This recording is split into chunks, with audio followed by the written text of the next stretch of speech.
Everybody, Leonard Hitz here. This week's assignment is a reading from The People Speak by Howard Zinn. I have chose to do a speech by Eugene Victor Debs, and I will start with a brief introduction and biography of the speaker. Eugene V. Debs was born in 1855 in Terre Haute, Indiana, and he began working on the railroads at the age of 14. Later in life, he became a union activist and politician, and he first became active in social organizations when he joined the Occidental Literary Club in his hometown of Terre Haute. And then in 1875, he joined the Brotherhood of Locomotive Firemen and began his work as a union organizer.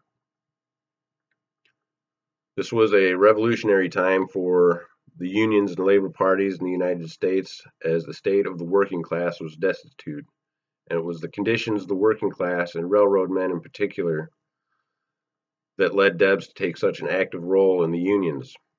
According to the Eugene V. Debs Foundation website, Debs saw the need for an industrial-wide union organization which would unite all the workers on the railroads. So in 1893 in Chicago, Debs founded the American Railways Union, or ARU. Debs was jailed for the first time after the ARU boycotted the Pullman Palace Car Company during the Pullman strike.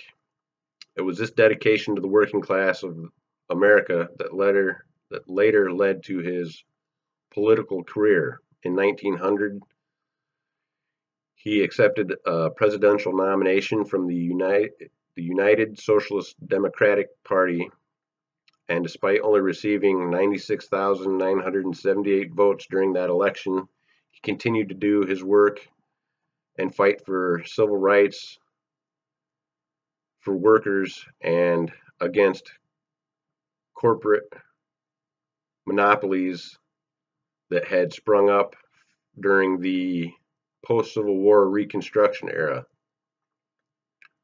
And it was in 1918 that Debs was arrested and imprisoned a second time after making a speech in Canton, Ohio, where he made comments that the federal government viewed as violations of the Espionage Act. And it was at his court trial that he made the following speech, which I have chosen to read. And I chose this speech because I believe that his views and convictions were pivotal in an era of hardship for the working class in this country, and I feel that they ring true today as many Americans and people throughout the world struggle on a daily basis while corporations make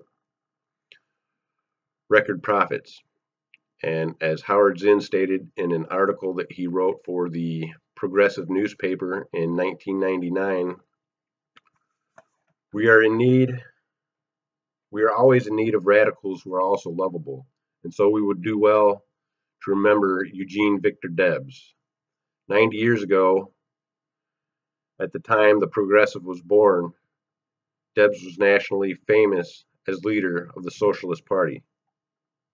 And so now I will perform the speech that Debs made during his court trial. Your Honor, years ago I recognized my kinship with all living beings, and I made up my mind that I was not one bit better than the meanest on earth. I said then, and I say now, that while there is a lower class, I am in it, that while there is a criminal element, I am of it, and while there is a soul in prison, I am not free. Your Honor, I have stated in this court that I am opposed to the social system in which we live, that I believe in a fundamental change, but if possible by peaceable and orderly means. Standing here this morning, I recall my boyhood. At 14, I went to work in a railroad shop. At 16, I was firing a freight engine on the railroad. I remember the hardships and privations of that earlier day, and from that time until now, my heart has been with the working class. I could have been in Congress long ago, but I have preferred to go to prison. I am thinking this morning of the men in the mills and factories, of the men in the mines and on the railroads.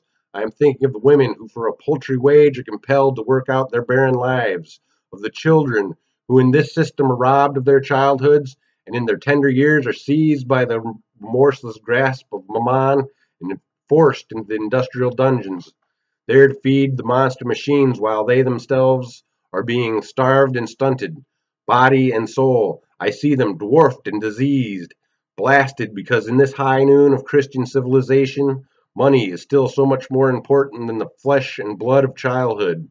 In very truth, gold is God today and rules with pitiless sway in the affairs of men. I am opposing a social order in which it is possible for one man to amass a fortune of hundreds of millions of dollars, while millions of men and women who work all the days of their lives secure barely enough for a wretched existence.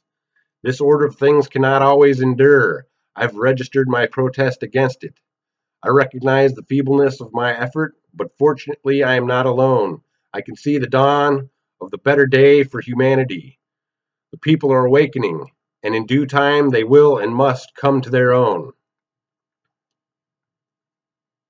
So I hope that you all enjoyed that, and I look forward to seeing your videos. Thank you.